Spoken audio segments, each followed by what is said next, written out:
राम राम मंडळी. अबबबबबबब. काय बसलेत तुम्ही?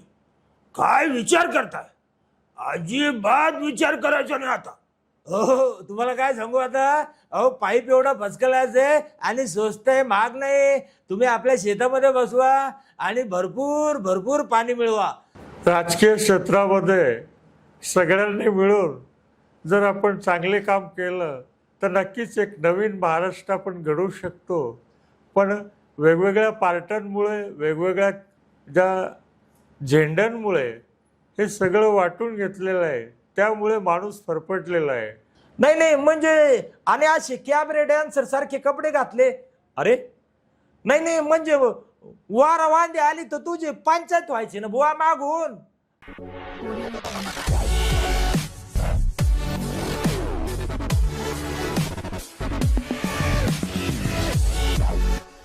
नमस्कार, मी तुमचा लाडका ज्युनियर मकरंद अनासपुरे. बऱ्याच वेळा तुम्ही मला टीव्हीला बघितलेलं आहे. चला हवा येऊ द्या, हप्ता बंद, सारेगमप, सेम टू सेम. आज आलेलोय मी इथे मल्हार कम्युनिकेशनच्या कट्ट्यावर आणि होणारे गप्पा आणि होणारे धमाल. तर मंडळी बघायला विसरू नका.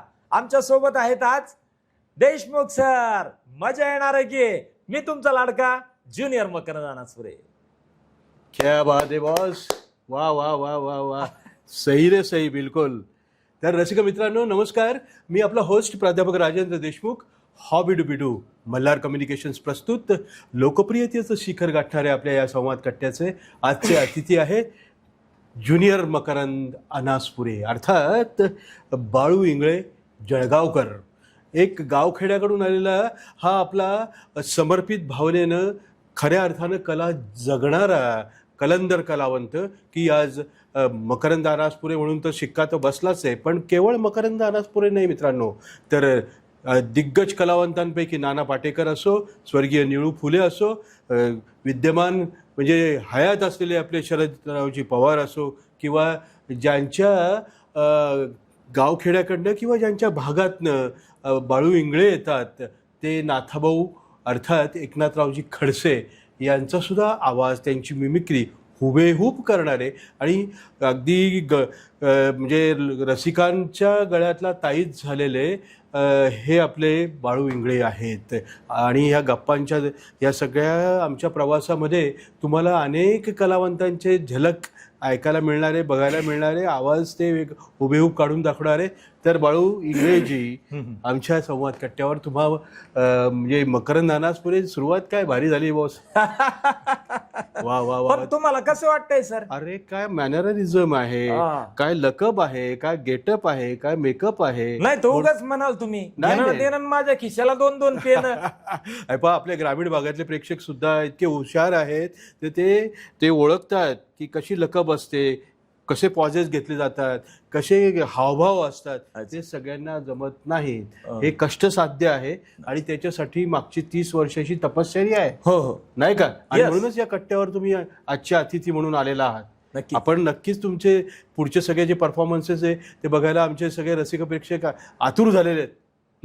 सुरुवात भारी झालेली एकदम. हो हो क्या बात आहे. पण मग मला सांगा, जरी 5,000च्या वरती तुमचे स्टेज शो झालेले असले आणि मकरंद अनासपुरे नावाचं एक समर्पित नाम, फाउंडेशन, मोठं नाव आहे, माणुसकी जगणारा असा हा दिग्गज कलावंत, त्याची हुबेहूब नक्कल तुम्ही करतात. नाही हा हा हा हा मी स्वतःला लय भाग्यवान समजतो सर की एवढ्या मोठ्या आबाडा एवढ्या माणसांची कर्तृत्व केलं, त्यांनी काम केलंय नाना पाटेकर सरांनी आणि मकरंद सरांनी. की त्या चेहरा मला मिळाला म्हणजे मी ते काम मला मिळालं.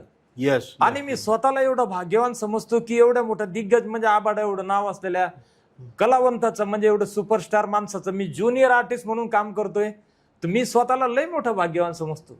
तर विषय असा आहे सर की मी आधी मिमिक्री करायचो. थोडस फ्लॅशबॅक मध्ये आपण बालपणाकडे वळूया. हो चालतंय ते सर. ते थोडंसं ते फार महत्वाचं आहे. कारण ते काही आपण काही अगदी लगेच म्हणजे वसा वारसा तयार झालेला नाही. त्यासाठी बऱ्याच गोष्टी जाऊ, म्हणजे तुमची फॅमिली बॅकग्राऊंड, त्यांचा असलेला पाठिंबा. नाही सुरुवात मला असं वाटतं तुम्ही वेटरचंही काम केलेलं आहे. बरं साहेब, कसं आहे माहिती आहे का, मी गावावरनं म्हणजे आमच्या गावावरनं मुक्ताईनगरवरनं ज्यावेळेस मी इकडे आलो जळगावला, मी लहान होतो त्यावेळेस, मी साधारण तरी असेल 14-15 वर्षाचा असेल. म्हणजे घरची म्हणजे परिस्थिती हालाकीची होती, त्यामुळं मी इथं आलो. इथं आल्यानंतर एक हवालदार होते, ज्यांना आम्ही वडिलांप्रमाणे मानतो, त्यांनीच मला इथं आणलं होतं. हॉटेल दामोदर नथू पाटलांची हॉटेल होती आणि तिथं हे सगळे दिग्गज मंडळी जे नाटकाला यायचे त्या काळात, तर तिथे मला हॉटेलला वेटरला काम मिळालं आणि मग त्यांना बघून आम्ही नाटकाला जायचो सर. पासेस मिळायचे आम्हाला, फ्री पासेस, आणि त्या फ्री पासेसची संधी घेऊन आम्ही नाटकाला जायचो. मग तिथे मला एक जो मिमिक्री आर्टिस्ट यायचा त्यावेळेस खूप आनंद वाटायचा. तो येऊन आपलं सादरीकरण करायचा, मग आम्ही असं बघायचो त्यांना. मग ते कार्यक्रम संपल्यानंतर आम्ही लगेच हॉटेलला पळून जायचो, जे माझे मित्र होते. मग तिथं आल्यानंतर हे मोठे मोठे स्टार त्या काळातले, म्हणजे प्रमिला दातार असतील किंवा निळू फुले असतील किंवा मोठे मोठे दिग्गज त्या काळातले नाटकाला यायचे. तर हे सगळं त्यांना बघून आम्ही मोठं झालो सर. मला आवड निर्माण झाली. म्हणजे आज 10-14 वर्षाचं मी असताना त्या हॉटेलला काम करायचो, तर यांना बघूनच मी मोठा झालो की मला हे व्हायचंय. मग मी मिमिक्री आर्टिस्ट म्हणून मग मी वेगवेगळ्या नकला करायला लागलो हॉटेलमध्ये 14-15 वर्षाचा असताना. मग तो गळ्यात रुमाल, बोलो साब क्या चाहिए, वडापाव, मिसळ, कचोरी, शेवभाजी, असं हॉटेल दामोदरला प्रसिद्ध होतं. आणि आमच्या हॉटेलला येण्याचं कारण काय स्टार लोकांचं, की ती हॉटेल शुद्ध शाकाहारी होती. अच्छा अच्छा अच्छा अच्छा. बरं. त्यामुळे आमच्या हॉटेलचं एकदम फेमस ती जी टेस्ट आहे, तर त्यामुळे सगळे स्टार लोक आमच्या हॉटेलला जेवायला यायचे. आणि मग तिथून मला आवड निर्माण झाली. मला ते खडकू म्हणायचे. म्हटलं हा खडकू एक दिवस तुम्हाला दाखवेल कलदार रुपया होऊन. मग अशी आवड निर्माण झाली. मग मी वेगवेगळ्या नकला करायला लागलो. मग तिथून सुरुवात झाली आणि मग बऱ्याच गोष्टी मला शिकायला मिळाल्या. आणि तेव्हापासून मग मी वेगवेगळ्या नकला करून मग मिमिक्री आर्टिस्ट झालो असं म्हणायला काय हरकतच नाही. मग मला 200 रुपये मिळायला लागले, मग 500 रुपये मिळायला लागले. मग मी चांगल्या चांगल्या नकला करायला लागलो तर मला 1000 मिळायला लागले. मग असं करत असताना साहेब मी मकरंद अनासपुरे कसा झालो यामुळे तुमचा मुद्दा आहे, तर माझा बालपणाचा विषय झाला. मी हॉटेलला कामाला वेटरचं काम केलं, तिथं सर्व्हिस केली स्टार लोकांची हॉटेल दामोदरला. आणि मग तिथून माझा प्रवास जो सुरू झाला, तो प्रवास असा सुरू झाला की मग मला एका माझ्या मित्राने श्यामनी सांगितलं की तू एक काम कर, एक काम आहे जीबी प्लास्ट कंपनीचं, ते करशील का? मग म्हटलं काय करायला का हरकत आहे ते, मग करेल ना म्हणलं मी ते काम. मग त्यांनी मला सांगितलं जायचं म्हणे तिथं हिरो लोकांचे आवाज काढायचे, शेतकऱ्यांना इम्प्रेस करायचं आणि हा डेमो दाखवायचा पाईपाचा की पाईप फर्स्ट क्लास आहे, यापेक्षा स्वस्त पडल तुम्हाला महाग. 2 गोष्टींनी बदलवली आमची लाईफ, एक आमची वाईफ, दुसरी जीबी PVC पाईप. अशा या कंपनीचं काम करून मला 2 पैसे मिळायला लागले. मग ती कंपनी एवढी खुश झाली माझ्यावर. आणि मग त्यातल्या त्यात काय झालं सर की त्या कंपनीला ब्रँड अँबॅसेडर म्हणून मकरंद अनासपुरे होते. मला माहित नाही मकरंद अनासपुरे कोण म्हणून, अजिबात दूरपर्यंत मला काहीच माहित नव्हतं. पण त्या गाडीला सरांचा फोटो होता, बॅनर लागलेलं होतं. मग मला जायचं होतं मिमिक्री आर्टिस्ट म्हणून. मग दादा कोणके असतील, अहो मंडळी, एक गंमत सांगतो साहेब. वा वा वा वा. नाही होऊन जाऊ द्या. नाही, दादा वा.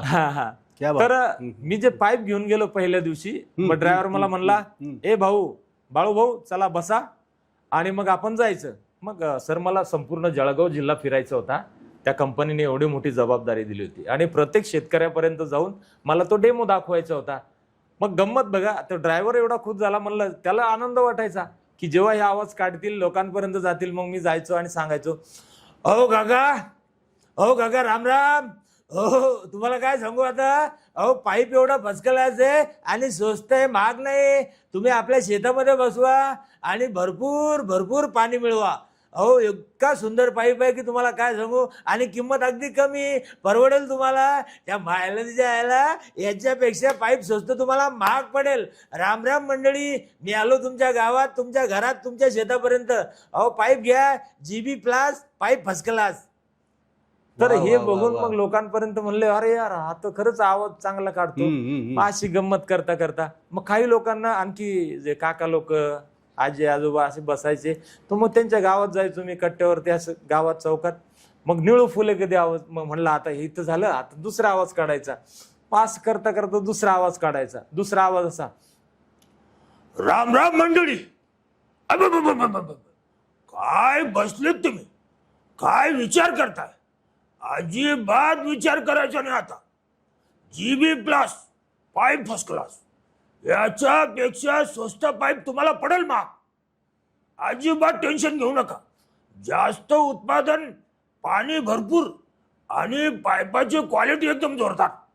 अजिबात काळजी करू नका आता. आणि तुम्हाला पाईप घ्यायचा असेल वाड्यावर या.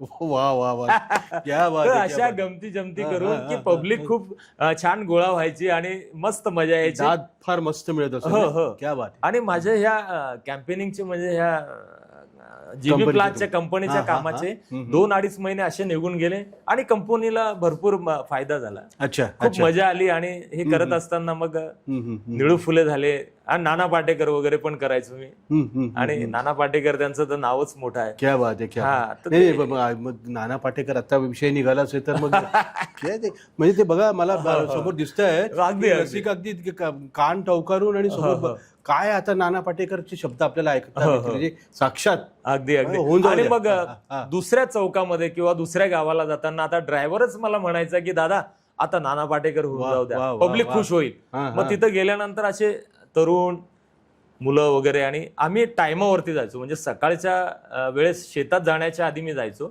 आणि संध्याकाळी जे शेतात येतात त्यावेळेस पण जायचो. तर असं 2-2.5-3 महिने मी केलं ते. मग नाना पाटेकरांचा जेव्हा आवाज काढायचा तेव्हा लोक जमा व्हायचे आणि म्हणायचे आ गया जीबी प्लास आ गया जीबी प्लास वाला पाइप वाला. मैं तुम लोगों को क्यों समझाता हूँ, अच्छा पाईप आहे जीबी प्लास पाईप फर्स्ट क्लास. 2 गोष्टींनी बदलू आमची लाईफ. एक माझी वाईफ आणि दुसरी जीबी पीव्हीसी पाईप. मी काय सांगतो तुम्हाला, अरे पाईप छान आहे. बसून घ्या आपल्या शेतामध्ये. छान पाईप आहे आणि किंमतही कमी आहे. का विचार करता?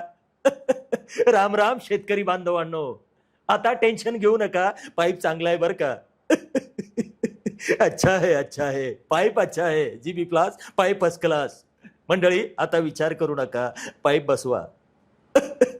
अच्छा आहे. आणि हे सगळं करत वा, वा, असताना वा, बढिया. नॉर्मली खूप मजा यायची आणि अच्छा, लोक गोळा अच्छा. व्हायचे, हा, हा, कोणी हा. फोटो काढायचे. मग तेव्हा मला कळलं की अरे वा आहे. आणि मग काही लोक मला म्हणायचे सर की हे फोटो तुम्ही लावलेले हा तुमचा फोटो आहे का?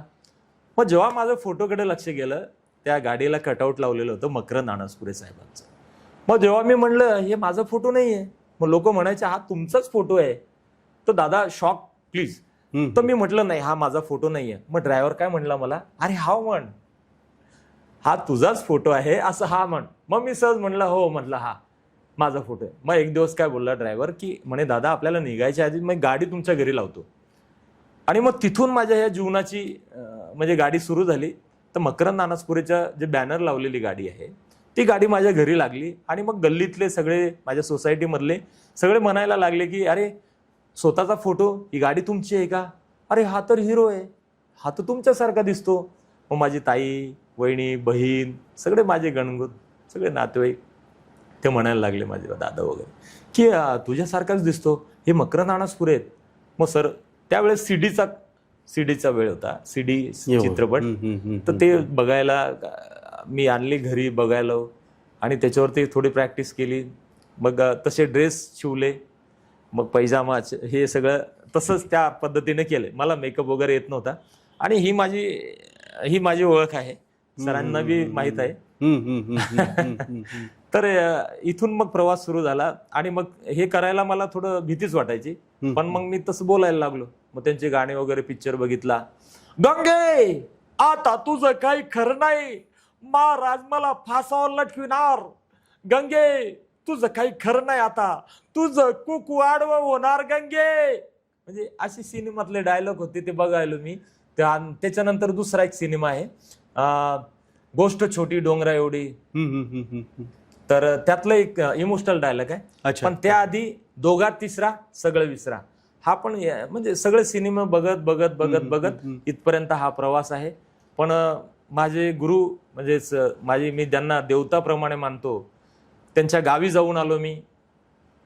त्यांच्या वडिलांना भेटलो, सरांच्या वडिलांना. बर ते धार्मिक माणसं आहेत. अच्छा अच्छा अच्छा. हो. आणि प्रत्यक्ष भेटल्यानंतर सरांच्या वडिलांना ते म्हणले की तू मला भेटलास हे त्यांना नका सांगू. आणि आवाज अजिबात काढायचा नाही म्हणले. बरं लोक म्हणतील की ते आलेत आणि तुम्ही आम्हाला सांगत नाही म्हणून. कारण एवढे जगभर पूर्ण भारतभर त्यांचे फॅन आहेत. नक्की. आणि एवढं मोठं नाव सर मला मिळालं. मी आज स्वतःला खूप भाग्यवान समजतो की आज मकरंद सरांमुळे म्हणजे माझ्यात काय नाहीये, त्या नावात खूप आहे. मग त्याचं प्रेशर असतं की नाही? नाही सर, कधी कधी स्ट्रगल आहे, तुमचं कॉन्ट्रीब्युशन आहे, हो. तशी तालीम, ते निरीक्षण, त्याला अभिनिवेश, मॅनररिझम वगैरे वगैरे या सगळ्या गोष्टी मिमिक्री आर्टिस्टला फार महत्वाच्या असतात. हो. निरीक्षण कौशल्य ते लागतच लागतं. येस. काय म्हणाले याच्याबद्दल? म्हणजे ते नाव घेऊन सोबत चालणं हो, सोपं नाहीये. ते नाव जोपासणं आणि त्या नावाला कुठे गालबोट लागू नये Exactly. या गोष्टीचं पण. आणि जी आपली शब्दांची फेक असते, माझे डायलॉग डिलिव्हरी असते किंवा मी जे सिनेमातले डायलॉग वगैरे बोलत असतो तर ते परफेक्ट लोकांना आवडतात का नाही हा पण मला रिस्पॉन्स मिळतो का नाही, फीडबॅक मिळतो. फीडबॅक. तर त्या याच्या आधारावरती मग पब्लिक मधनच एक आवाज येतो, अरे ते गाढवाच्या लग्नातला एक डायलॉग बोला, गाढवाच्या लग्नातला एक डायलॉग बोला. मग असं बोलावं लागतं. तर गाढवाच्या लग्नातला वा, डायलॉग ऐकायचा तुम्हाला? नक्की नक्की नक्की. येस. तर गाढवाच्या लग्नातला एक डायलॉग असा आहे की महाराज बसलेला असतो आणि मकरंद सर येतात आणि ते त्यांच्या अवतीभोवती फिरतात, म्हणतात, बुवा अरे तू आहेस तरी कोण? बुवा, आणि इथं सकाळी सकाळी काय शेकीत बसला वय रे? अरे तू कोण आहेस? मी सावळ्या कुंभार, माती तुडवतो, मडकी घडवतो, बाजारात नेतो विकतो, तसा चांगला परपंच आहे माझा. पण बुवा तू इथं काय करायलास रे? अरे आम्ही साधू, आम्ही संन्यासी. म्हणजे तुझं लगीन झालं का रे बुवा? नाही, आम्ही संन्यासी, आम्ही साधू. नाही, म्हणजे तुला पोराबाळा किती आहेत?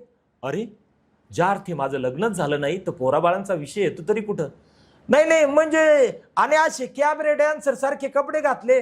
अरे नाही, म्हणजे वारा वांदे आली तर तुझी पंचायत व्हायची ना बुवा मागून. अरे असं काय कोण आहेस तू? नाही, म्हणजे कसं आहे? अरे पण तुला काय अडचण काय आहे? आम्ही संन्यासी, आम्ही साधू, तुला बाबा अडचण काय ते तरी सांग. नाही बुवा, कसं आहे की मला लय संसाराचा कठाळा आलाय. ते गाढव, ती माती, ती गंगी, माती तुडवायची, मडकी घडवायची, बाजारात न्यायची, विकायची, लोय म्हणजे कठाळा आलाय मला. अरे हो बाबा, पण काय पुढे काय? नाही बुवा, मला संन्यास दे. नाही म्हणजे कसं आहे, मला ह्या संसाराचा लय म्हणजे कठाळा आलाय. अरे हो बाबा, पण काय? नाही मला संन्यास दे ना बुवा तू. अरे तुला काय किराणा दुकान वाटलं हे संन्यास घ्यायला? मग काय करावं लागल मला? बर मीच जातो आता. म्हणजे बुवा माझ्या ऐवजी तू आत्महत्या करणार आहेस की काय? अरे कसा मूर्खासारखा बोलतोस तू? नाही म्हणजे बर तुला संन्यास पाहिजे?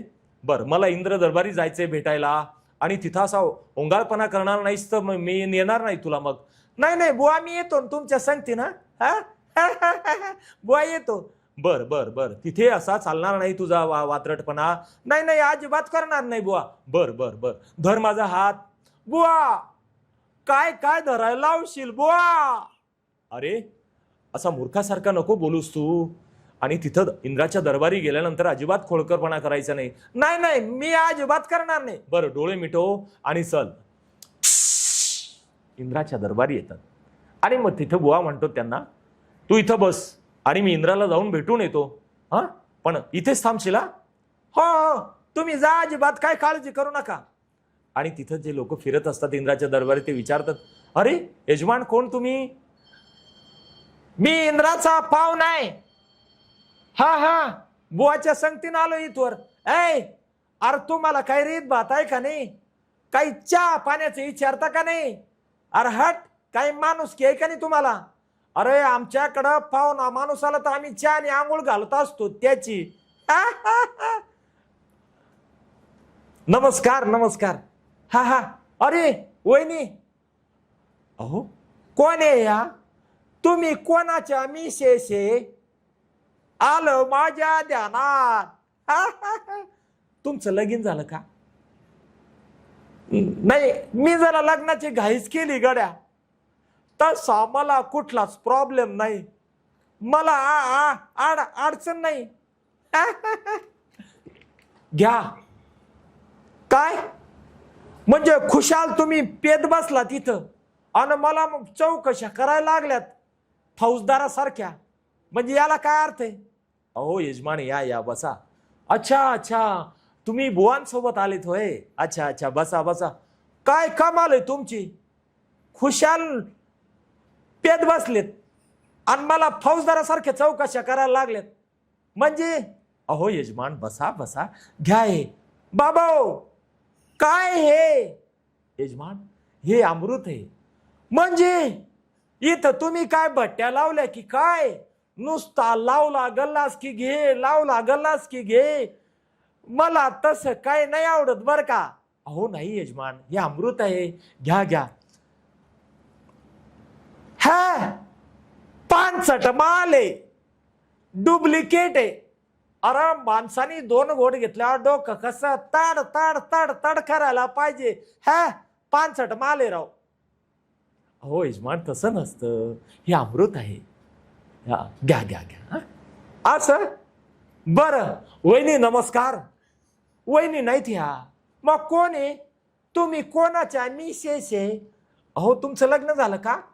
नाही, आम्ही मुळात लग्नच करत नाही. असं तुमचं? नाही नाही, आम्ही देव, आम्हाला असं विचारच येत नाही. मुळात आम्ही लग्नच करत नाही. तू तसा यो तसा, तो बुवा तसा. मायला तुमच्या, तुम्हाला काही बिमारी आहे का लग्न नाही करायची? म्हणजे नुसती मजा मारीत असता होय? अहो तसं नाही यजमान, बसा तुम्ही बसा. बाबा काय मॉडेल आहे गडा. उगाच लग्नाची घाई केली गड्या मी. तसा मला काही प्रॉब्लेम नाही, मला कुठलीच अडचण नाही, मला कुठलाच त्रास नाही. पण लग्नाची लई घाई केली गड्या मी. असो, तुम्ही कुठं चालल्या? बसा बसा बसा. अहो तुम्ही अहो आम्ही दरबारी चाललो इंद्राच्या. असं म्हणजे तुम्ही आता नाचणार वाटतं असं? वा वा वा वा वा, क्या बात आहे. म्हणजे मकरंद अनासपुरे साक्षात टायमिंगचा बादशाह नाही, आणि गाढवाचं लग्न किती लोकप्रिय. हो हो, क्या बात आहे. आणि ते सगळं त्याचं लकब, अभिनिवेश, पॉझेस, ते डायलॉग, संवाद फेक, हे सगळं सही तुम्ही उचललेलं आहे. आणि त्यामुळे ते ॲप्रिसिएट होतं लोकांना. आणि लोकांचा टाळ्यांचा गजर तर मिळतो, दाद मिळते प्रचंड नाही का. आता नक्कीच आपले सगळे जे रसिक मित्र बघतायत त्यांना सुद्धा निश्चितपणे असं वाटलं असलं पाहिजे की ज्युनियर अनासपुरे नाही तर साक्षात अनासपुरेच इथं आहे. नाही नाही सर, क्या बात आहे, क्या बात. मी खरंच आधी, आणि मी प्रोग्राम करत असताना कुठल्याही शोला गेलो तर सगळं मला सरांनी सांगितलं की बाबा बाळू तू आधी सांगत जा लोकांना की मी मकरंद अनासपुरे नाही तर उगाच काय होईल ते मला रिक्षावाले समजतील. म्हटलं नाही साहेब, उगाच असं कस काय, म्हणजे घेणं देणं माझ्या खिशाला 2-2 पेन. पण घोडं मेलं वजानं आणि शिंगरू मेलं हेलपाट्यानं. पण गुलाबाच्या झाडाला वडाचा पार आणि बाळूच्या खांद्यावर नांगराचा भार. वा वा वा वा वा. बरं मग मला सांगा, म्हणजे केवळ मकरंद अनासपुरेच नाही, नाना पाटेकरच नाही, हास्य सम्राट आणि वग सम्राट सुद्धा दादा कोंडके नाही, हे सगळं करतात तुम्ही लिहिलंय आपण छानपैकी. त्याला ॲप्रिशिएट पण करतात लोक. पण काही राजकीय नेत्यांच्या सुद्धा हुबेहूब नकला तुम्ही करतात. त्यातले काही वानगी दाखल आपल्या मित्रांना जरा दाखवा ना. नक्की. कसं आहे माहितीये का, एकदा न्यू मुंबई पनवेलला मला कॅम्पेनिंगला बोलवलं होतं स्टार प्रचारक म्हणून. अच्छा अच्छा. आणि त्यात तिथला एक संदर्भ आहे की बाबा तुम्ही काय करतात, मकरंद अनासपुरे व्यतिरिक्त आणखी काय करतात. मग आता बोलावं लागतं. आता सभेसाठी बोलवतात वगैरे आणि खूप जनसमुदाय असतो त्यावेळेस सभा वगैरे असते आणि लाखाच्या संख्येने, हजारोच्या संख्येने जनसमुदाय असतो. तर तिथे काय असतं की पब्लिकला जी चलबिचल असते आणि नेते मंडळी नेहमीच उशिरा येतात. मंत्री महोदय असतील किंवा आमदार असतील, खासदार असतील, तर काही कारणास्तव ते उशिराच येतात. पण आधी पब्लिकला गोळा व्हावं लागतं आणि स्टेजवरती काही असतात अँकरिंग होस्टिंगवाले, तर त्यांना जावं लागतं. तर त्यात आम्ही ज्युनियर आर्टिस्ट बर तर आम्हाला असं असतं की ज्यानंतर बोलवल्यानंतर तेवढं काही रिस्पॉन्स नसतो, पण जेव्हा आम्ही माईक हातात घेतो आणि तेव्हा आमचं सादरीकरण आम्ही करत असतो त्यावेळेस मग काय असतं की राजकीय क्षेत्रामध्ये आपले दिग्गज ज्यांना बिग बी म्हणतात आदरणीय बर. शरदचंद्रजी पवार साहेब, बरं बरं. हा, तर मला पब्लिकमधनच आवाज येतो, कार्यकर्ते असतील किंवा त्यांच्या पक्षाचे असतील, ते म्हणतात साहेबांचा आवाज काढा, साहेबांचा आवाज काढा. तर मग त्यावेळेस मी सरांचा आवाज काढतो, साहेबांचा, आदरणीय शरदचंद्रजी पवार साहेब, चुकलं तर माफी. त्यावेळेस स्टेजवरती असताना साहेबांचा आवाज काढायचा प्रयत्न करतो. या राजकीय क्षेत्रामध्ये सगळ्यांनी मिळून जर आपण चांगले काम केलं तर नक्कीच एक नवीन महाराष्ट्र आपण घडवू शकतो. पण वेगवेगळ्या पार्ट्यांमुळे, वेगवेगळ्या ज्या झेंड्यांमुळे हे सगळं वाटून घेतलेलं आहे, त्यामुळे माणूस फरफटलेला आहे. पण नक्की जर म्हटलं तर आपल्याला जनतेला, महाराष्ट्राला मोठं करायचं आहे, या भारत देशाला आपल्याला खंबीर करायचं आहे आणि तरुणांना काम मिळवायचं आहे. तरुणांना चांगलं काम मिळालं तर चांगले पैसे मिळतील आणि चांगलं जगू शकतात सर्वसामान्य माणूस.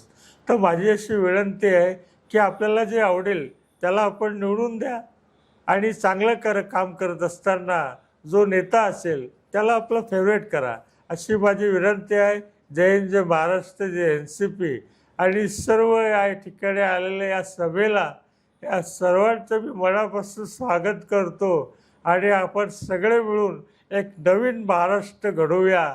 या ठिकाणी आलेले सर्व ज्येष्ठ, श्रेष्ठ या सर्वांचं मी मनापासून स्वागत करतो. जय हिंद, जय महाराष्ट्र, जय NCP. धन्यवाद. वा वा वा वा वा, बढिया. बरं बाळूजी, मला एक सांगा, चित्रपट देखील आपण केलेले आहेत, हो, नाही का? म्हणजे करिअर घडवताना, मिमिक्री आर्टिस्ट म्हणून तुमची ओळख निर्माण होत असताना, नक्कीच, आणि ठिकठिकाणून तुम्हाला स्टार प्रचारक म्हणून सुद्धा बोलवणं येत असताना, ते आमंत्रण केलं, आवतन आपल्या ग्रामीण भाषेत जर बोलायचं झालं, हो हो, तुम्ही खूप लोकांपर्यंत पोहोचलेला आहे, अगदी, नाही का? तर 2 चित्रपट तुमच्या नावावर आहे, हो. तर त्याची काय आठवण सांगाल? बरोबर बोललात तुम्ही. 2 सिनेमे केलेत सर मी, म्हणजे लढा शिक्षणाचा, त्यामध्ये पण माझं रवींद्र बेर्डे त्यांच्यासोबत केलेलं आहे मी. आता बरेच वर्ष झाले त्या सिनेमाला, आणि त्यामध्ये शशिकांत पेडवाल होते आणि बरीच आणि आपलं काय नाव त्यांचं, उमेश बोलके त्यांच्यासोबत काम केलेलं आहे. आणि आता नवीन सिनेमा माझा जो आला आताच लेटेस्ट, साधारण तरी 2 महिन्याआधी आला माझा सिनेमा, त्यामध्ये रायबा इमानदार सिनेमाचं नाव आहे. बर. आणि खूप छान सिनेमा आहे, पॉलिटिशियन्स वरती आहे. तर त्यामधनं जी कार्यकर्ते असतात त्यांना खूप शिकायला मिळेल की आपण कुठे जातोय, आपण काय करतोय, परिवाराचं काय. एक फॅमिली पॅक आहे आणि खूप सुंदर सिनेमा आहे, सगळ्यांना आवडेल. त्या सिनेमाची भूमिका आहे त्यामध्ये माझी खूप मुख्य भूमिका आहे. संजय खापरे, अच्छा, आणि दीपक शिर्के, म्हणजे खूप मोठं नाव आहे. नक्कीच. दीपक शिर्के दादा आहेत आणि मी त्यांचा मित्र आहे संजय खापरे. त्यांच्यासोबत मला संधी मिळाली काम करण्याची, आणि अप्रतिम सिनेमा आहे आणि संपूर्ण महाराष्ट्राने त्या सिनेमाला डोक्यावर घेतलंय आणि सगळ्यांना आवडणारा सिनेमा आहे. तर हा माझ्या लाईफचा पहिला म्हणायला सिनेमा हरकत नाही. बाकी सिनेमे केलेत पण ते रिलीज नाही झाले. अच्छा, ते कुठेतरी म्हणजे थांबलेत. बाकी हे 2 सिनेमे जे आहेत ते महाराष्ट्राने बघितलेलं आहे. अच्छा. आणि बरं, मग सुपर डुपर हिट ठरलेला आपला जो शो आहे, म्हणजे चला हवा येऊ द्या, यस, चला हवामध्ये पण मला बोलवलं होतं. ती काय आठवण आहे नेमकी? ती आठवण खूप गमती जमतीची आहे. बोला. आणि चला हवामध्ये भाऊ कदम, भारत गणेशपुरे, कुशल बद्रिके, श्रेया ताई धमाल झाली हो.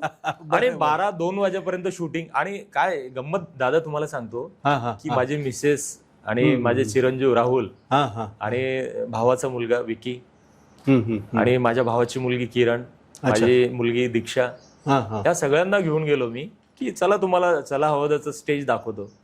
आणि कुशल आणि सगळ्यांची अगदी धमाल, भाऊ कदम असतील आणि तिथले डॉक्टर निलेश साबळे अप्रतिम, म्हणजे एक दुसऱ्याला सपोर्ट करतात. नक्की. आणि अगदी जवळून बघितलेलं ते सेटअप वगैरे आणि शूट वगैरे ते माझ्या घरच्या परिवारांनी सगळ्यांनी, माझा पुतण्या असेल विकी, अच्छा अच्छा राहुल, या सगळ्यांनी अगदी जवळून बघितलेलं की काय असतं शूटिंग वगैरे हे ते. तर चला अहोदाने आम्हाला खूप म्हणजे खूप रिस्पेक्ट केला आणि मजा आली खूप. मग तिथं म्हणजे काय सादर केलं? तिथं सादरीकरण असं केलं की ज्युनियर आर्टिस्ट म्हणूनच सादरीकरण केलं. माझ्यासोबत नाना पाटेकर होते ज्युनियर आणि जोड्या लावले होते. त्यामध्ये सगळ्यांना लुक लाईकला बोलवलं होतं. म्हणजे इव्हन अमिताभ बच्चन असतील लुक लाईक मध्ये, अक्षय कुमार असतील, सचिन तेंडुलकर असतील, त्याच्यामध्ये लुक लाईक आर्टिस्ट सगळे. हो सगळे लुक लाईक. ओके. म्हणजे जवळ आम्ही 10-15 लोक होतो, 10-15 आर्टिस्ट होतो. आता ते सगळ्यांना बोलवलं होतं आणि प्रत्येकाला झी मराठीने म्हणजे खूप चांगला मान दिला आणि मानधनही दिलं असं म्हणायला काय हरकत नाही. तर मजा आली आणि 2-2:30 वाजेपर्यंत आमचं शूट झालं चला अवध्याचं. आणि मग त्यानंतर आम्हाला एका चांगल्या हॉटेलमध्ये त्यांनी व्यवस्था केली माझ्या परिवाराची, माझी. असे 2 दिवस मी चला अवध्याच्या स्टेजला होतो. 2 एपिसोड केले त्यांच्यासोबत आणि मजा आली एकदम मस्त. आणि भाऊ कदम वगैरे खूप मस्त माणूस आहे. सगळेच चला अवध्याची पूर्ण टीम बेस्ट आहे. त्यांनी मला असं नाही म्हटलं की हे लुक लाईक आहेत, ज्युनियर आर्टिस्ट आहे म्हणून. एक आर्टिस्ट म्हणून ते सुद्धा एक आर्टिस्ट आहेत. तर आर्टिस्ट सारखं आर्टिस्ट सोबत त्यांनी बिहेव केला. म्हणजे तसं वागले माझ्यासोबत आणि खूप रिस्पेक्ट केला. बरं मग हप्ता बंद मध्ये सुद्धा तुम्ही सहभागी? हो, ती तर खूप मजाच आहे. बऱ्यापैकी पल्ला सर केला होता. काय आठवण सांगाल त्याची? हप्ता बंद मध्ये एक विशेष मला म्हणजे जे डायरेक्टर आहेत हप्ता बंदचे, तर मी जसा गेल्यानंतर त्यांनी बघितलं की मकरंद अनासपुरे, आणि मला माहिती आहे की शेजारच्या कॅबिन मध्ये मकरंद सर बसलेले होते. मग एपिसोड असा होता की तुमच्यावरती काही लोन असेल तर हप्ता बंदचा असं सवाल आहे की तिथं दिग्गज लोकांना सगळ्यांनाच बोलवलं होतं हप्ता बंदला ऍक्च्युली. मग तिथं असेल की तुमच्यावरती जे काही लोन असेल तर ते लोन ते क्लोज करणार. तुम्ही त्यांच्या प्रश्नांची उत्तरं जर दिली, तुम्ही जिंकलात, तर तुमच्यावर किती लोन असेल मग ते सगळं हप्ता बंद हे करणार. मग मला बोलवलं तिथं. तर जे डायरेक्टर होते स्टुडिओचे ते म्हणले, मकरंद सरांना बोलले की सेम ड्रेस घ्यायचा का तुम्हाला? मग ते म्हणले नाही. अच्छा. मग म्हटलं ठीक आहे, काय हरकतच नाही. म्हणजे शेवटी मग मी स्वतः बोललो की म्हटलं नाही, गुरुसाठी सेम नाही. माझे गुरु ते वरिष्ठ आहेत, श्रेष्ठ आहेत माझ्यापेक्षा. मला ह्याच याच्यामध्ये असू द्या, पोशाखमध्ये, आणि त्यांचा जो असेल तो राहू द्या त्यांना. तर असं खूप मजा आली. मग सरांनी विचारलं, काही प्रश्न आले मला, किंवा सगळ्यात जास्त मक्याचं पीक कुठं असतं? मग मी म्हणलं सगळ्यात जास्त मक्याचं पीक, मला असं वाटलं आता मी गावखेड्यातला माणूस, मला असं वाटलं आपल्या गावात मका दिसतो तर आमच्या गावातच सगळ्यात जास्त होतं. पण असं नाही, सगळ्यात जास्त मक्याचं पीक. मग मी हारलो ते. मग सरांनी मला विचारलं जापान, चीन, पाकिस्तान, ऑस्ट्रेलिया, काय असेल नसेल 4 प्रश्न विचारले. मग मी म्हणलं इंडिया. सर म्हणले हे उत्तर तुमचं चुकीचं आहे. म्हणलं का? सर बोलले की सगळ्यात जास्त मक्याचं पीक अमेरिकेत होतं. म्हटलं बापरे. म्हणजे तुम्ही इंडिया काय? म्हणलं मी बाहेरच्या देशात कुठं गेलोच नाही साहेब, त्यामुळं मी भारतच सांगितला. म्हणलं अशा म्हणजे गमती जमती झाल्या. सरांनी मला विचारलं हप्ता बनला की जेव्हा तुम्ही मेकअप करतात, तुम्ही माझा गेटअप करतात, त्यावेळेस घरच्यांना काय वाटतं? हो कुठं चालले आता? प्रोग्राम आहे असं. मग ते म्हणता हो जास्त ओव्हर ॲक्टिंग करू नका, नाही तर सरांना तुमचं नाव सांगेल. म्हणलं काही सांगू नका, मला लोक पेमेंट देतात ॲक्टिंग करायचे. मग अशा गमती जमती होत असतात. सर तुम्हाला आणखी एक महत्वाचं सांगतो की मी जेव्हा म्हणजे थोडं तरुण झालो, आता माझं वय किती असेल सर तरी काय साधारणतः 50च्या घरात तुम्ही? सरांचा आणि माझा 1 वर्षाचा फरक आहे फक्त. हा. बर. मकरंद सरांचा आणि माझा 1 वर्षाचा फरक आहे. मग त्यांचं वय सांगा आणि 1 वर्ष वाढवा. अच्छा. मग कोण मोठे आणि कोण लहान आहे, पण मी त्यांना मोठंच मानतो. क्या बात. हा. तर किती वय तुमचं खरं? मी सांगेल ना सर तुम्हाला. बरं. माणसाला 2 गोष्टी विचारत नका जाऊ देशमुख साहेब. म्हणजे पैसे, पेमेंट किती आहे आणि वय किती. माझे आजोबा म्हणायचे, माझे वडील. अच्छा. बाळ्या, माझे वडील म्हणायचे, अरे बाळ्या, माणसाला कधी वय विचारायचं नसतं बेटा, आणि कधी पेमेंट विचारायचं नसतं. म्हणलं का बाबा? अरे माणूस नाराज होतो रे. जी अपेक्षा असते ती भंग होती म्हणली. म्हणलं ठीक आहे बाबा, याच्या पुढे विचारणार नाही, कोणाला सांगणार पण नाही. आणि तुम्हाला वाईट नाही वाटलं ना? नाही अजिबात नाही वाटलं तरी काय. सर पण तुम्ही हसतात छान. बर बर बर Thank you. धन्यवाद. तर सर एक आणखी तुम्हाला महत्वाचं सांगायचंय की मी मिथुन चक्रवर्ती पण म्हणतात मला. क्या बात आहे. ती गंमत वेगळीच आहे सर. काय असतं की त्या काळात आहे ना, माझ्याकडे केस कापायला पैसे नव्हते. बर बर म्हणजे मला अशी भीती होती की हा किती पैसे घेईल आणि माझ्याकडे पैसे तेवढे जमतील का नाही. म्हणजे सलूनच्या दुकानावर जायचं, मग त्यामुळे केसच वाढवून घेतले होते. आणि मग वाढता वाढता लोक मला मिथून म्हणायला लागले. अरे बाबा. गंमतच झाली. अच्छा अच्छा मग गंमत अशी झाली की मग माझं चालणं बोलणं, मग मिथूनचे पिक्चर लागले की टॉकीला जायचं. म्हणजे 2, 2.5, 3 रुपये तिकीट होतं. सेकंड क्लास 3 रुपये, 3.5, 4 रुपये होते, 4.5 रुपये. त्यामुळं काय त्यावेळेस धावपळ नव्हती सर, एकदम रिअल लाईफ होती. आणि Yes, सावकाश yes. होतं, निवांत होतं. काही कुठलं सोशल मीडिया नाही, काय नाही. किती आणलं, किती खाल्लं, किती ठेवलं, काही हिसाब नव्हता घरात. आणि काही जबाबदाऱ्या नव्हत्या तेवढ्या. पण साहेब, मी लहानपणीच मोठा झालेलो आहे बरं का. मी लहान असतानाच जबाबदाऱ्या पडल्या, त्यामुळे लहानपणीच मी मोठा झालो. अच्छा. येस. तर तो गंमत तुम्हाला सांगेलच मी. अच्छा. पण आता विषय असा आहे की मग मिथुन चक्रवर्ती मला कसे म्हणायचे, केस वाढले. मुळात पैशांचा विषय नाहीये, पैसे होते माझ्या बाबाकडं. म्हणजे केस कापायला पैसे नाही म्हणजे काय अपमान एवढा होते. पण मी मिथुन चक्रवर्तीचा फॅन होतो मुळात. पण ते मिथुन चक्रवर्ती असं झालं की मग त्यांच्यासारखं चालणं, त्यांच्यासारखं बोलणं. आता तुम्ही म्हणाल की आवाज काढा, प्रूफ पाहिजे ना तुम्हाला. प्रूफ हो मग प्रूफ पाहिजे ना तुम्हाला, मग आवाज Yes. काढावाच लागेल ना. होऊन जाऊ द्या. Yes. अपुन का नाम जानता है ना? अपुन का नाम इंग्लिश में करंट, हिंदी झटका आणि मराठीत फटका. क्या बोलता है बेड़ू? ए माँ, तू सबसे बड़ी दौलत है माँ. माँ, ये माँ मंदिर में नहीं मिलती, किसी मस्जिद में नहीं मिलती. ये माँ अपने ही घर में, अपने ही दिल में मिलती है. माँ के जैसी ममता सागर की गहराई में नहीं है. मैं भगवान से प्रार्थना करता हूं कि मुझे सारे दुख दे दे, लेकिन मेरे माँ को अच्छा कर. ये माँ, तू नहीं तो ये संसार अपूरा है, अधूरा है. ए समझा क्या बिड़ू? पब्लिक के पास टाइम नहीं, चल ज्यादा शाना बन. क्या अपुन का आवाज है ना, हिला के रख देता है भाई. चल बिड़ू, पब्लिक के पास टाइम नहीं, शाना बन. फिल्म लाइन में आने से पहले तुम्हारे जैसा टपोरी लोग इस टांग के नीचे से आता था और जाता था. चल शाना बन.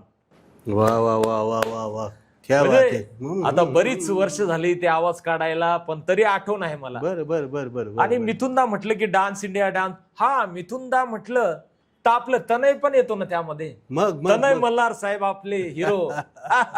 आणि तनय दादाचा विषय सांगतो गमतीचा, की तनय दादांना माझ्या एका प्रोग्राम मध्ये मी त्यांना बघितलं. म्हणलं बापरे, एवढा सुंदर मुलगा हा, काय डान्स करतो. मग त्यानंतर टीव्हीवर बघितलं, मी तर येडच झालो.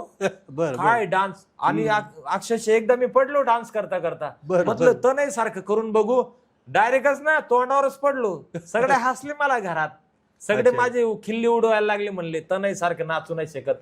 म्हटलं ऍक्टिंग तर करू शकतो. म्हणले तुम्ही तनय सारखं काहीच करू शकत नाही, त्यांचं वेगळं आहे तुमचं वेगळं आहे. तुम्ही फक्त लोकांना हसवा, मकरंद अनासपुरे करा, तनय सारखं डान्स करू शकत नाही. तर एकदा मला खरंच मनापासून वाटतं की मी एकदा तोंडावरच पडलो होतो तनय सारखं डान्स करताना. पण डान्स कोणी करावा, तनय दादानीच करावा. नक्की नक्की नक्की. आणि त्यांच्यासारखा डान्स कोणी हिरोच करू शकत नाही. कोणीच ना अमिताभ बच्चन करू शकतात, ना सलमान खान करू शकतात, ना सुनील शेट्टी करू शकतात, ना अक्षय कुमार करू शकतात, ना शाहरुख खान करू शकतात. तनय दादाचा डान्स तनय दादाच करू शकतात. एकदा खरंच मनापासून जोरदार टाळ्या झाला पाहिजे तनय मल्हार सरांसाठी. वा. नाही, आणि म्हणजे बालपणापासून तनय साहेब तुम्हाला सांगू का, माझ्याकडे फोटो आहे त्यांचा. वा. हा, मी प्रूफ देतो. हे बघा, माझ्याकडे तनय दादाचा फोटो आहे, त्यांचा आणि माझा. किती गोड. वा वा. तनय दादाचा की म्हणजे आम्ही दोघं स्टेजचे कलावंत होते. मकरंद अनासपुरे सारखंच सेम. येस. कोणी म्हणणार नाही की बाळू इंगळे आहेत म्हणून. हो हो. तर ही आठवण मी जपून ठेवलेली आहे. माझ्याकडे दुसरं देण्यासाठी त्यांना काही नाहीये. पण सगळ्यात जास्ती हे माझ्याजवळ राहील, त्यांची आठवण क्या बात आहे, दुर्मिळ दुर्मिळ गोष्ट आहे. हेच. नक्की नक्की. तर ही माझा लाडका हिरो आहे हा. वाह वाह वाह वाह, आणि हा खरंच सुपर हिरो आहे. क्या बात आहे, क्या बात आहे. नक्की, धन्यवाद. खरं तर लोकांची करमणूक करणं, रसिकांना हसवणं दिलखुलासपणे सोपं काम नसतं. हो. मोठं काम आहे. आणि एक कलावंत म्हणून तुम्ही सगळ्यांच्या गळ्यातले ताईक बनलेला आहात, हो हो. नाही का? तर जाता जाता हे जे काही करिअरच्या दृष्टिकोनातून आपले लोक धडपड करत आहेत, विशेषतः खानदेशातले ग्रामीण भागातले कलावंत, त्यांचे टॅलेंट असतं पण वाव मिळत नाही. नाही. तुम्हाला योग्य वेळी स्ट्रगल केलाच तुम्ही सुरुवातीच्या हो काळामध्ये, हो. पण तुम्हाला ती लिफ्ट मिळत गेली. तर तुम्ही या हौशी कलावंतांना काय संदेश द्याल? आणि मग नंतर ज्या मातीतनं तुम्ही आलेले आहात त्यातलेच आपले महाराष्ट्राचे, आपल्या जळगाव जिल्ह्याचे माजी पालकमंत्री नामदार त्यावेळेचे एकनाथरावजी खडसे हो हो. यांचा सुद्धा तुम्ही हुकेहूब आवाज काढतात.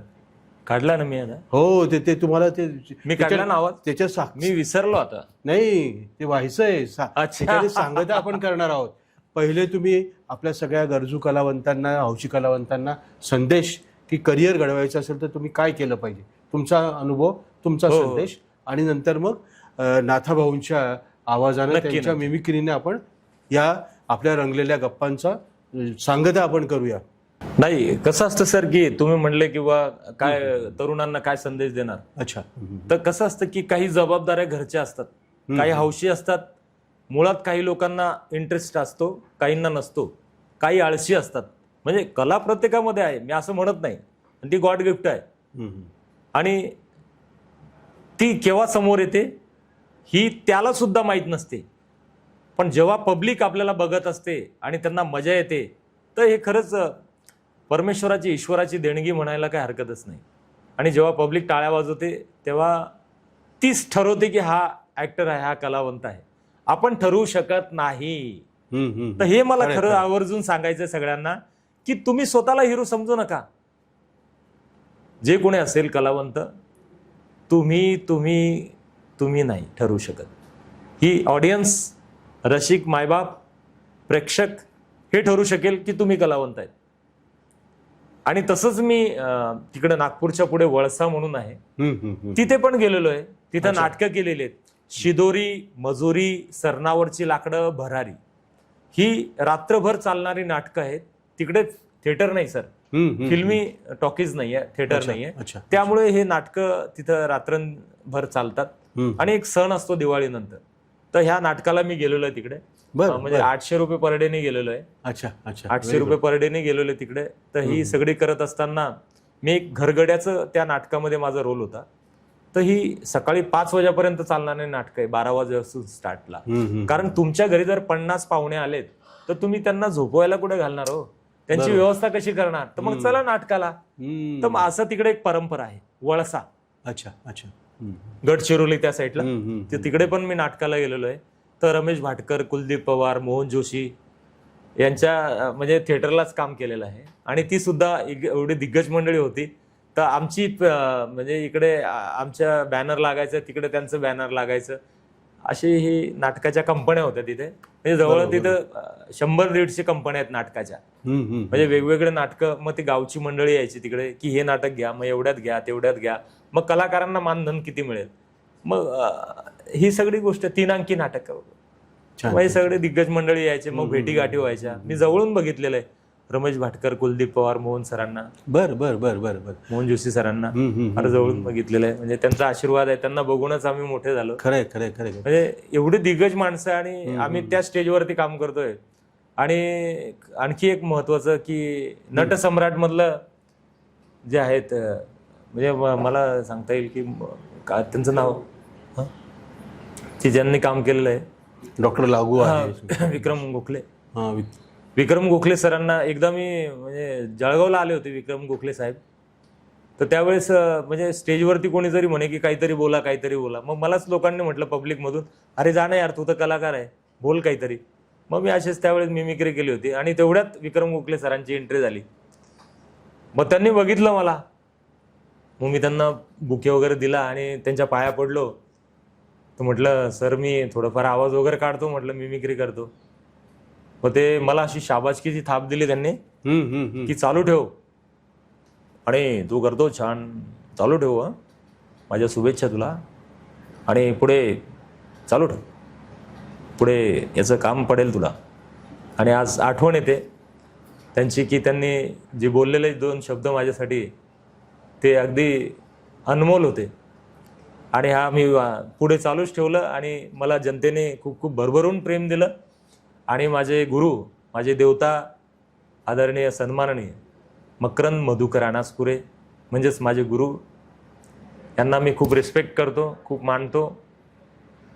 आणि त्यांनी दिलेला शब्द की बाळू तू छान करतो, करत राहा, काळजी घे आणि आपला परिवार सांभाळ, तर हे मी कधीच विसरत नाही. तर असा प्रवास होता सर माझा. वा वा वा वा. हे अगदी इन्स्पायरिंग. आणि ह्या सगळ्या आपल्या रसिक मित्रांना ज्यांना करिअर करायचं आहे त्यांच्या दृष्टीने सुद्धा कशा पद्धतीने स्ट्रगल करावा लागतो आणि सोपं नसतं. नाही सर, परिवार सांभाळून म्हणजे इव्हन बहीण असेल, भाऊ असतील, नक्की, आपली नक्की, नक्की. आपण घरातले मोठे असेल किंवा छोटे असेल, खरे खरे खरे हा महत्व नाही. आपण घरातले सगळे एकच आहोत. Right, वयाची काही येण मर्यादा नसते. नक्की, पण नक्की, काय असतं, प्रत्येकाचं वेगवेगळं कॅरेक्टर असतं. नक्की. वडिलांचं कॅरेक्टर वेगळं, आईचं वेगळं, बहिणीचं वेगळं, मुलांचं वेगळं. बरोबर तर बरोबर. हे सगळं सांभाळून म्हणजे त्यांना कुठं गालबोट हात म्हणजे लागणार नाही खरंय, आपल्या खरंय. परिवाराला. हे सगळं करत असताना आणि हल्लीचे काय आहे, वडिलांनी दिला तुम्हाला मोठा ऍपलचा मोबाईल, मोठा मोबाईल दिला 1-1.5 लाख रुपयाचा, मग तुम्ही काहीतरी आपल्या मित्रांसोबत करत बसतात. हे चुकीचं आहे. नाही, चांगलं आहे पण काहीतरी त्यात चुकीचं आहे. Right right. तुम्ही हिरो नाहीयेत. तुम्ही स्वतःला हिरो समजू नका. माफ करा, तुम्हाला वाईट वाटत असेल. आमच्याकडे 10-15 हजाराचा मोबाईल आहे, तुमच्याकडे वडिलांनी घेऊन दिलेला 1-1.5 लाखाचा आहे. पण तुम्ही कोणाची बरोबरी करू नका. शाहरुख खान असतील ते शाहरुख खान आहेत, त्यांची बरोबरी करू नका. अमिताभ बच्चन असतील, अमिताभ बच्चनची बरोबरी करू नका. मी स्वतःला मकरंद अनासपुरे समजतो, असं कधीच समजलो नाही आणि यापुढेही समजणार नाही. कारण मी एक लुकलाईक, मी ज्युनियर आर्टिस्ट. मी मकरंद अनासपुरे नाही. आजही नाही, उद्याही नाही, परवाही नाही. फक्त लोक मला काय समजतात हे लोकांची भावना आहे, हे लोकांवरती डिपेंड आहे. मी माझं कार्य करतो, लोक मला ज्युनियर मकरंद अनासपुरे म्हणतात, मी करतो. पण मी मकरंद अनासपुरे नाही. मी बाळू जळगावकर, मी बाळू इंगळे, मी ज्युनियर मकरंद अनासपुरे असं म्हणायला काय हरकतच नाही. हे तुम्हीच मला शिकवलं, तुम्हीच म्हणतात, त्यामुळे मी पण म्हणतो. पण मी मकरंद अनासपुरे नाही. मकरंद अनासपुरे ते माझे गुरु आणि तुमच्या सगळ्यांचे स्टार, त्यामुळे मी बाळू इंगळे. माफ करा. तर मित्रांनो, आपण कुठे चुकतोय हे लक्षात घ्यायला पाहिजे. आणि ठीक आहे, कलाकार होणं हे प्रत्येकाला नाही जमत, पण ज्यांना जमलं ते आम्ही इथे आहे आणि ज्यांना जमलं ते मोठ्या पडद्यावरती आहेत. आणि ज्यांची मुलाखत घेतात ते हे दादा आहेत, म्हणजे आपले सर्वांचे लाडके आदरणीय देशमुख साहेब. त्यांनी बऱ्याच लोकांची, बऱ्याच दिग्गजांची या ठिकाणी मुलाखत घेतलेली आहे आणि मी स्वतःला खूप भाग्यवान समजतो. म्हणजेच माझी आज या ठिकाणी संधी मिळाली मला, त्याबद्दल. तर सर असा हा प्रवास आहे माझा. नाही, नक्कीच प्रेरणादायी असा हा, स्फूर्तिदायी असा प्रवास आहे. आणि नक्की आपल्या ह्या गप्पाटप्पांमधनं रंगलेल्या हे होतकरू जे हौशी कलावंत आहे ते नक्की हा बोध घेतील, आदर्श घेतील.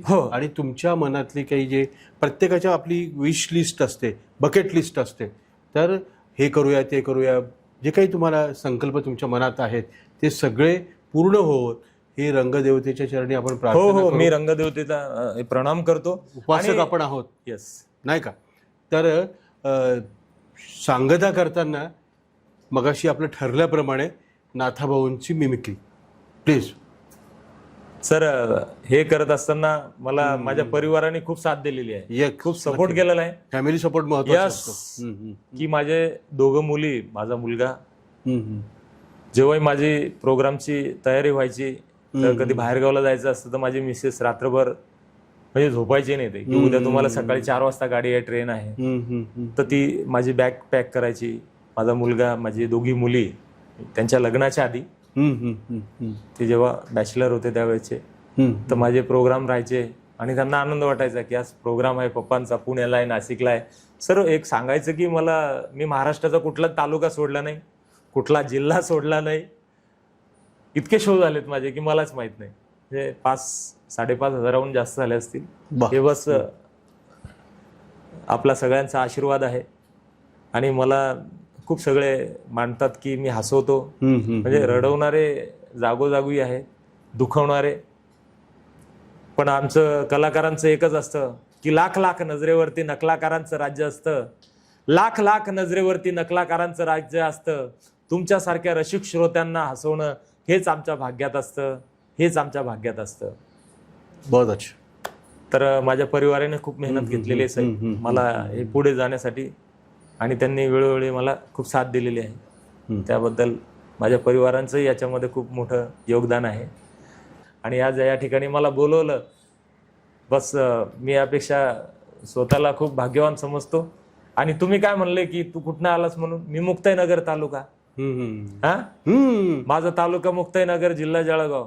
तर मी बाळू जळगावकर असं म्हणायला काय हरकतच नाही साहेब. मी कुठला, म्हणजे कलाकार कुठला आहे असं विचारायला नकोच, म्हणून मी आधीच माझं नाव दिलेलं आहे बाळू जळगावकर. म्हणजे त्या मातीतले जे नेते आहेत हो हो, त्यांची मिमिक्री तुम्ही अरे करतात, बापरे. आणि ते सुद्धा लोकांनी हा. डोक्यावर घेतलेली आहे. हो. तर ते नाथाभाऊंची मिमिक्री हो, हो. आपण सांगता करू. बऱ्याच प्रोग्रामला साहेब मला बोलवलं जातं तिथं.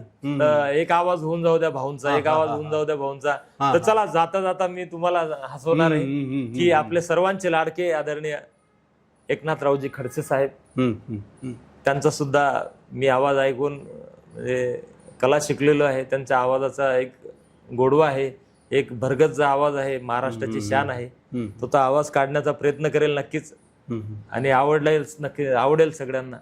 राजकारण शेवटी आम्ही कलावंत आहे. तर खडसे साहेबांचा आवाज काढण्याचा प्रयत्न करतो. या जळगावमध्ये सातत्याने आपल्या या बिझनेसमध्ये आनंदजी मल्हार साहेब यांचं मी मनापासून अभिनंदन करतो की आपल्या मुलांना त्यांनी राजकारणामध्ये येऊ दिलं नाही. त्यांना जी आवड होती त्यामध्ये त्यांचं करिअर घडवलं, आणि आज बऱ्याच लोकांना जो रोजगार निर्मिती त्यांनी दिली, हा फार मोठा आनंद साहेबांचा सिंहाचा वाटा आहे.